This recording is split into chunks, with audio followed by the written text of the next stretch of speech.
운동 경기하는 모습을 보면 홈 경기하고 원정 경기하고 내용이 좀 다른 것을 볼 수가 있습니다. 홈 경기할 때는 선수들이 아주 힘을 내서 뜁니다. 경기 결과도 대체로 좋습니다. 그런데 원정 경기를 가면 참 힘들어 합니다. 때로는 경기 결과도 좋지 않을 때가 있습니다. 왜 그럴까요? 예를 들어 축구만 해도 축구는 11명의 선수가 뛰죠. 그런데 해설가들은요, 축구 경기할 때 12번째 선수가 있다고 말합니다. 12번째 선수, 그가 누굴까요? 바로 그들을 응원하는 사람들입니다. 관중들입니다. 홈 경기에서는 전체 관중들이 다 힘을 합쳐서 선수들을 응원합니다. 12번째 선수가 되어서 말이죠. 그럼 아주 힘이 나는 겁니다. 그런데 원정 경기 가면 어떻습니까? 12번째 선수가 바뀝니다. 그 12번째 선수가 우리 편이 아니고 저쪽 편이에요. 상대방을 열심히 응원하니까 원정 경기 간 선수들은 그냥 주눅이 들어가지고 그 실력 발휘를 제대로 하지 못하는 걸 볼 수가 있어요. 그래도 그나마 적은 수라도 거기서 우리를 응원하는 사람들의 그 소리를 들으면서 또 선수들은 힘을 내기도 하지요. 12번째 선수, 참 중요하죠. 어느 목사님의 간증입니다. 어릴 적 이분이 동네에서 힘을 좀 쓰는 분이었는데 그래서 가끔 싸움이 벌어지면 말썽을 일으키곤 했답니다. 어느 날인가도 싸움이 붙었어요. 아무개 하고 싸운대요. 그 소식이 아버지 귀에 들어갔어요. 이 아버지가 동네에서 유명한 호랑이거든요. 드디어 이 아버지가 출동을 했습니다. 딱 나가서 아이들을 노려보면서 하시는 말씀이, 이놈들아, 여기 무슨 구경거리 났다고 여기들 있냐? 빨리 집으로 가라. 아이들이 다 깜짝 놀래가지고 다 집으로 돌아갔습니다. 아버지와 아들만 남았습니다. 이 아버지가 아들을 데리고 집으로 갑니다. 그리고 집에 가서는 한참 동안을 아무 말 없이 앉아만 계신 거예요. 이 아들 마음이 얼마나 조마조마하고 불안하겠어요. 이 호랑이 같은 아버지 입에서 무슨 추상 같은 책망의 소리가 나올까? 어떤 말을 들을까?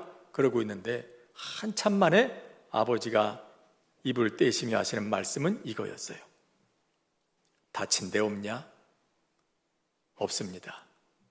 그럼 됐다. 가자. 여러분, 이 아버지의 모습을 보면서 그 방을 나오면서 이분이 결심했대요. 내가 다시 싸움질하면 사람이 아니다. 저렇게 나를 받아주시고 내 편이 돼주시는 그 아버지를 두고 내가 다시 주먹질하는 건 용서받지 못할 배신이다. 여러분, 이 아버지가 한마디도 않고 앉아 계실 때 얼마나 생각이 많았을까요? 이 아버지, 아들, 말은 안 해도 그 마음속으로 얼마나 많은 말들이 오갔을까요? 너 잘못한 거 알지? 네, 압니다. 또 그럴래? 아니요, 안 그러겠습니다. 애비가 너 사랑하는 거 알지? 네, 압니다. 그리고 결론으로 나온 말이 이거 아니었을까요? 다친 데는 없냐? 그럼 됐다. 참 무슨 영화 한 편 보는 것 같아요. 어떤 분들은 아마 이런 얘기를 들으면 내게도 그런 아버지가 있었다면 하는 생각이 들기도 하겠고, 내게도 그런 내 편이 하나쯤 있었으면 그런 생각이 들기도 할 겁니다. 그런데 여러분, 오늘 성경은 우리에게 이미 그런 분이 계시다고 가르쳐 줍니다. 내 편이 되어주시려고 그분의 목숨까지 내버리신 분이 계신다는 겁니다. 누굽니까? 예수님이시라는 거죠. 오늘 성경은 예수님이 우리의 큰 대제사장이 되신다고 합니다. 대제사장은 백성들의 죄를 하나님 앞에 나가서 대신 고백하고 죄사함을 받고 그 은혜를 선포하는 사람이에요. 아직 예수님께서 오시기 전에 구약시대에는 이런 방법으로 사람들이 하나님 앞에서 범한 죄를 해결해야만 했습니다. 사람들이 짐승을 끌고 오면 대제사장이 그 짐승의 머리 위에 손을 얹고 안수하고 그 짐승을 죽입니다. 그리고 그 짐승의 피를 가지고 지성소에 들어가서 이 짐승이 이 사람 대신 죽임을 당했으니 그를 사하여 주십시오. 그리고 하나님께서 그를 다시 회복시켜 주시는 것입니다. 죄를 범한 사람들 대신에 그의 편에 서서 그를 회복시켜 주는 사람, 그것을 도와주는 사람, 그가 바로 대제사장이죠. 그런데 예수님께서 바로 그런 대제사장, 우리의 큰 대제사장이 되신다고 하십니다. 예수님이 언제나 우리 편에 서셔서 우리를 회복시켜 주시는 분이라는 뜻입니다. 예수님께서 그렇게 하셔야 하는 이유가 뭘까요? 그 이유는 하나님의 말씀 앞에서는 아무것도 숨겨질 수가 없기 때문이랍니다. 오늘 말씀에는 하나님의 말씀이 살아있다고 합니다. 살아서 움직인다고 합니다. 그리고 그 말씀은 마치 좌우에 날선 검과 같다고 합니다. 한쪽에만 날이 있는 검은 한쪽밖엔 베지 못합니다. 그런데 좌우에 날선 검은 이쪽도 베고 저쪽도 베고 그렇습니다. 게다가 이 검은 아주 날이 시퍼렇게 서 있습니다. 아주 예리합니다. 그래서 베지 못할 게 없습니다. 이 검이 한번 움직이면 어떻게 됩니까? 혼과 영과 관절과 골수를 찔러 쪼갠다고 합니다. 다시 말해서 나눌 수 없는 것, 완전히 한 덩어리가 되어서 결코 서로 분리할 수 없는 것까지도 능히 다 나누어 버린다, 그런 뜻입니다. 또 마음의 생각과 뜻을 판단한다고 합니다. 이는 누구도 알 수 없는 저 깊은 곳에 있는 것까지도 다 드러낸다는 얘기입니다. 10길 물속을 알아도 한 길 사람 속 모른다는 말도 있죠. 사람 속을 누가 알겠어요? 그런데 그 속에 있는 것 다 드러내신단 말이에요. 아무것도 숨겨질 수가 없어요. 그래서 13절에 보면 지으신 것이 하나도 그 앞에 나타나지 않음이 없다고 합니다. 그리고 모든 만물을 지으신 하나님 앞에 벌거벗은 것 같이 드러난다고 합니다. 벌거벗었다는 것은 껍질을 벗긴 알갱이를 뜻합니다. 씨앗이나 과일의 껍질을 벗기면 그 속에 있는 것들이 다 적나라하게 드러나듯이 아무리 그럴듯한 껍질을 뒤집어 쓰고 있어도 껍질을 벗기면 그 속에 있는 게 다 드러나는 거예요. 사람도 그렇죠. 아무리 겉으로 치장을 하고 가면을 쓰고 살아도 하나님의 말씀 앞에 서면, 그 하나님의 보좌 앞에 서면 그 껍데기가 다 벗어지는 거예요. 하나님의 말씀 앞에 서면 우리의 모든 것이 다 낱낱이 민낯이 그리고 적나라하게 다 드러나는 거예요. 아무것도 숨길 수가 없대요. 이것은 우리에게 참 두렵고 떨리는 일이죠. 털어서 먼지 안 나는 사람 없다는 말처럼 우리 중에 거룩하신 하나님 앞에 아무 거리낌 없이 설 수 있는 사람이 누가 있겠습니까? 하나님의 말씀이 이렇게 날카로운 양날의 검이 되어서 우리를 헤집고 들어오기 시작하면 누구도 거룩하신 하나님의 심판을 견딜 사람이 없다는 거예요. 그래서 우리에게 예수님이 필요합니다. 우리 편이 되어주시는 분, 우리 편에서 우리의 죄를 해결해 주시고 우리를 회복시켜 주시는 분, 대제사장이 필요한 거예요. 예수님께서 이 땅에 오셔서 우리 대신 십자가의 죽으심으로 우리 대신 심판을 받으신 이유가 바로 여기 있습니다. 그래서 이제 하나님의 심판대 앞에서는 이런 일이 일어나는 겁니다. 사탄이 말씀을 들이대면서 우리를 고소합니다. 사탄은 언제나 우리에게 은혜를 주기 위해서 우리에게 주시는 말씀을 가지고 우리의 죄를 정죄하는 용도로 악용하죠. 그래서 우리를 죄로 지옥으로 몰고 갑니다. 이 사람은 하나님 말씀에 따르면 죄를 지었으니 지옥으로 가야 한다고, 나와 함께 내가 데리고 가야 되겠다고. 그때 예수님께서 나서십니다. 이 사람이 틀림없이 죄인이지만 그 사람 받을 심판 내가 이미 다 받았으니 이 사람 받을 심판이 남아있지 않다고, 누구도 이 사람 정죄할 수 없다고, 그러니 이 사람에게 손을 대지 말라고, 그렇게 내 편에 서주시는 것입니다. 예수님께서 내 편에 서시면 사탄이 결코 우리에게 손을 대지 못합니다. 아니, 우리가 바로 그 예수님께 붙어 있기만 한다면 그런 은혜를 누리게 되는 것입니다.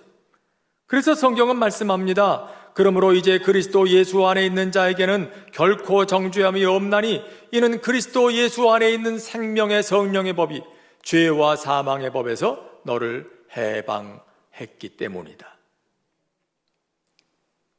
오래전에 어느 장로님 임종 예배 때 일입니다. 제가 방에 들어가니까 장로님이 조용히 저를 부르십니다. 그리고 제 귀에 대고 이렇게 말씀하십니다. 목사님, 아무래도 제가 하나님 앞으로 가야 할 시간이 얼마 안 남은 것 같습니다. 그런데 지금 그렇게 하나님 앞에 갈 걸 생각하니까 너무 무섭고 두렵습니다. 사실 저희 가족도 모르고 아무도 모르는 죄가 제게 있거든요. 아무래도 자신이 없어요. 그래서 제가 그랬습니다. 장로님, 그래서 예수님께서 장로님 대신해서 죽으신 거예요. 바로 그 죄 때문에. 이제 제가 기도할 텐데 제가 기도하는 동안 장로님 마음속으로 고백하세요. 그러면 예수님께서 장로님 편이 돼주실 거예요. 마귀가 절대로 장로님 끌고 가지 못해요. 그리고 이 로마서 말씀을 읽어드리고 기도했습니다. 그랬더니 이분이 그럽니다. 목사님, 이제 마음이 가벼워요. 이제 하나님 앞에 갈 수 있을 것 같아요. 그리고 얼굴 표정이 환해지는 겁니다. 그리고 며칠 후에 돌아가셨다는 소식을 듣고 장례를 치른 일이 있어요. 여러분, 예수님이 우리 편이 되어주시려고 이 땅에 오신 것을 믿을 수 있길 바랍니다. 그 예수님이 지금도 하나님 우편에서 우리 편이 되어주고 계심을 믿을 수 있기를 바랍니다. 예수님은 우리의 영원한 대제사장이십니다.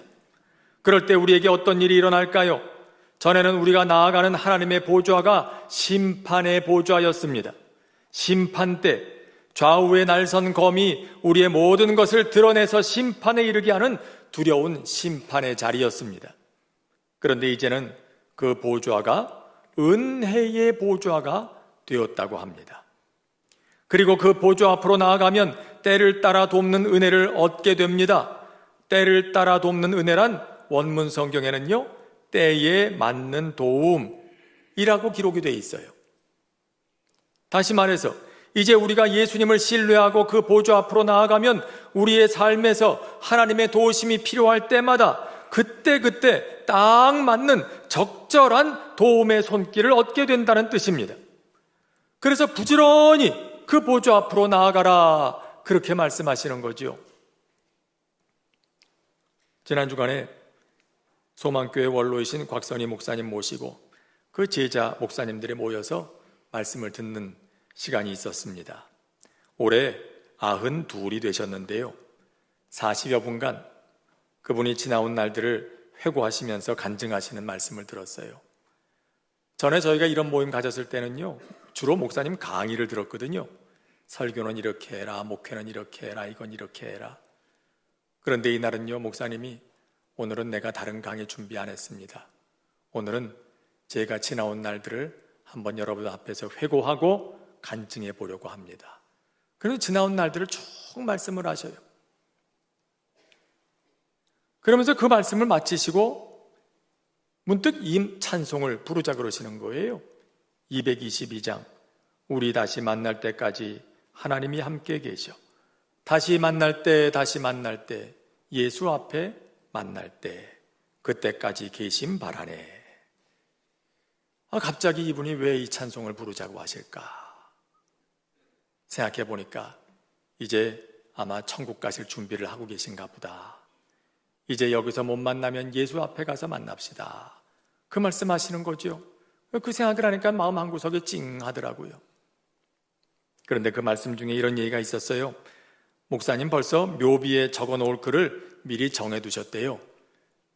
빌립보서 4장 13절, 내게 능력 주시는 자 안에서 내가 모든 것을 할 수 있느니라.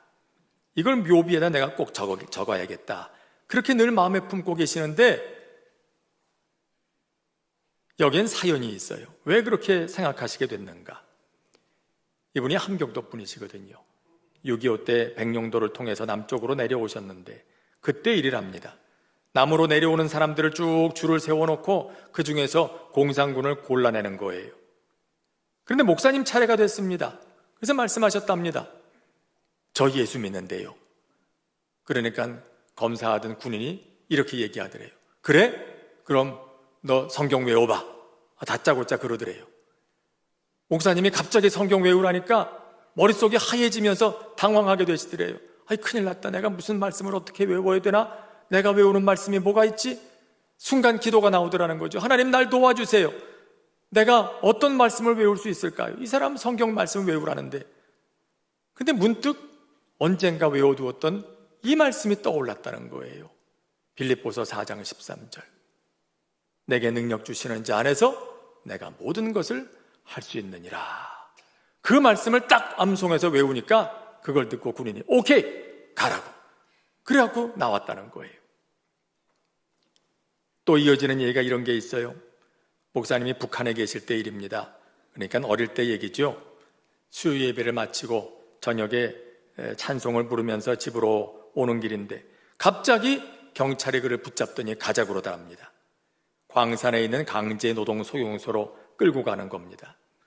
그런데 그대로 가지를 않고요, 영창에다가 한 사흘 정도 이 사람들을 모아둔답니다. 어느 정도 사람들이 모일 때까지 기다렸다가 한꺼번에 데리고 가려는 거죠.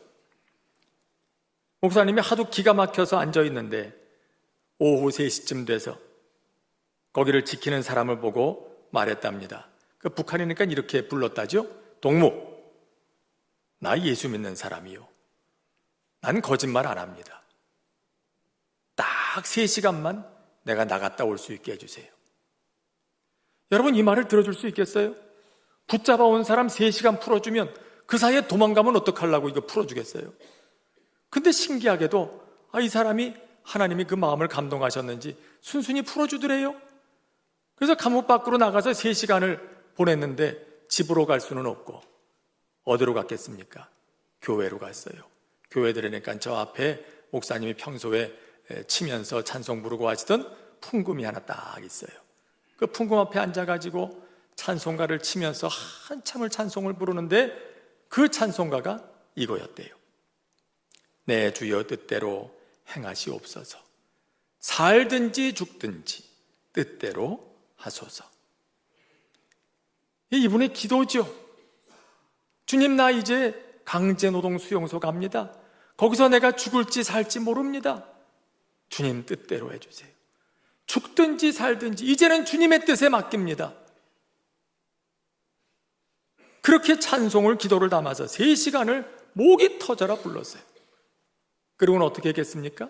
다시 돌아왔어요. 약속했잖아요. 나 예수 믿는 사람이 거짓말 안 한다고. 그래서 다시 3시간 뒤에 돌아오니까 그 경찰이 그러더래요. 왜 왔냐고. 아마 이분은 도망가기를 바랬던 것 같아요. 속으로. 어린아이가 붙들려 왔는데 도망가면 좋겠다. 다시 돌아왔어요. 어쩔 수 없이 강제수용소에 들어갔는데 강제수용소는 거적대기하고 이렇게 지푸라기만 얹어놓고 그 위에서 옷 입은 채로 자고 지내는 겁니다. 그러다가 거기서 병들어 죽고 도망치다 붙잡혀 죽고, 그래서 붙잡히면 사람들 다 보는 앞에서 아주 때려 죽인대요. 그렇게 하는 이유가 도망치면 이렇게 된다고, 절대 도망 못 가게 사람들한테 겁을 주려고. 근데 그 지옥 같은 곳에 있으면서 참 이분이 찬송을 부르면서 일을 하는데, 여러분 평소에 이 수용소에서는요 서로 옆에 있는 사람하고 일할 때 말을 못하게 한답니다. 노래도 못 부르게 한답니다. 그런데 한 가지 할 수 있는 게 있어요. 휘파람 부는 거래요. 휘파람을 불면서 그렇게 일을 하셨는데 찬송가를 그냥 부를 수 없으니까 휘파람으로 찬송가를 불면서, 근데 이분이 찬송가를 휘파람으로 불면 옆에 있던 사람이 그걸 듣고 같이 불러요. 휘파람으로. 저쪽에서 또 그 소리를 듣고 또 같이 휘파람으로 찬송을 불러요. 말은 못하지만 여기저기 예수 믿는 사람들이 지금 있는 거예요. 근데 이 지옥 같은 상황에 견디고 있는데 신기하게도 그 마음이 그렇게 평안할 수밖에 없더라는 거죠. 왜? 내 주여 뜻대로 살든지 죽든지 주님 뜻대로 하옵소서. 그렇게 기도하고 왔거든요. 그분 생각이 이거였대요. 내가 여기서 죽으면 난 천당 간다. 그러니까 무서울 거 없다. 마음에 평안하게 그렇게 지내다가, 그러다가 목사님 하시는 말씀이 이거예요. 내가 거기서 벌써 죽었을 사람인데 하나님의 특별한 은혜로 살아서 여기까지 왔습니다. 도움이 필요할 때마다 그때그때 필요한 은혜, 적절한 은혜를 그때그때마다 부어주셔서 내가 여기까지 왔노라고. 여러분, 이게 어찌 그분만의 얘기했습니까? 목사님이 그 말씀하시는 이유가 뭘까요? 그때그때마다 때를 따라 도우셨던 하나님이 여러분에게도 그렇게 하십니다. 그것 아니겠습니까? 목사님의 제자들, 목사님들을 앞에 놔두고 하시는 말씀이니까 이런 얘기죠. 여러분들도 그 하나님 의지하고 때를 따라 돕는 은혜를 베푸시는 그 하나님 의지하고 끝까지 목회 잘하세요. 끝까지 목회 승리하세요. 그런 말씀이 아니겠어요? 여러분, 우리가 주님 앞으로 나아갈 때마다 하나님께서는 우리에게 때를 따라 돕는 은혜, 때에 맞는 은혜, 그때 꼭 필요한 은혜를 부어주시는 줄로 믿습니다. 그래서 오늘 주님께서 하시는 말씀이에요. 그러므로 우리는 긍휼하심을 받고 때를 따라 돕는 은혜를 얻기 위하여 은혜의 보좌 앞에 담대히 나아갈 것이니라.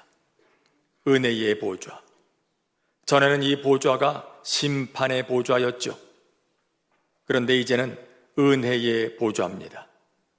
그래서 이제는 그 앞에 나아가면 때를 따라 돕는 은혜, 때에 맞는 은혜, 그때 꼭 필요한 적절한 은혜를 입게 하십니다. 그래서 그 보좌 앞으로, 하나님 앞으로, 예수님 앞으로 성령님의 도우심을 구하며 그 보좌 앞으로 열심히 나오라는 겁니다. 예수님은 우리의 대제사장이시다. 예수님은 우리 편이시기 때문에 예수님 앞으로 가면 나를 도와주신다. 때를 따라 돕는 은혜를 입는다. 그걸 생각하고 부지런히 그 주님 앞으로 예배의 자리로, 기도의 자리로, 말씀의 자리로 나오라는 겁니다. 그럴 때 언제나 우리 인생의 경주에서 12번째 선수로 우리와 함께 뛰어주시는 그 주님의 도우심을 입게 될 거라고 하십니다. 오늘 주신 말씀 생각하면서 우리 함께 찬송 부르고 합심해서 기도하도록 하겠습니다.